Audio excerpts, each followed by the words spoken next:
అట్టు వీళ్ళకి ఒక ఆల్టర్నేటివ్ ఉంటుంది, ఒక ఆప్షన్ ఉంటుంది. ఇవాళ కూడా చక్కటి అవకాశం ఉంది భారతీయ జనతా పార్టీకి. పురంధేశ్వర్ గారి పుణ్యమైన ఆవిడ ఎంతసేపటికి తెలుగుదేశంతో కలవడం కోసం తపన పడుతోంది తప్పించి బీజేపీని ఇవాళ రోజున ఏం అక్కర్లేదు.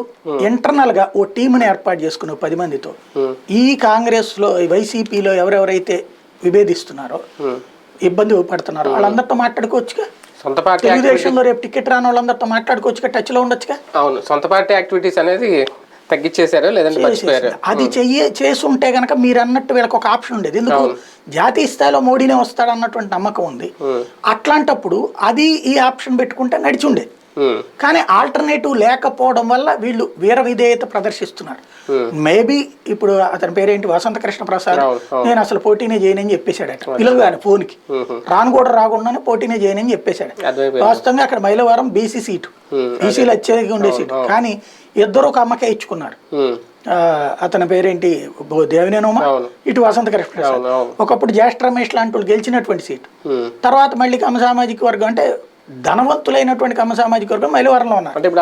దాన్ని బేస్ చేసుకుని జోగి రమేష్కి ఇస్తారా, అది కూడా అవ్వచ్చును, ఏమైనా జరగచ్చు. అంటే అది కూడా అన్నాడు కదా, మార్చినా వెళ్తాను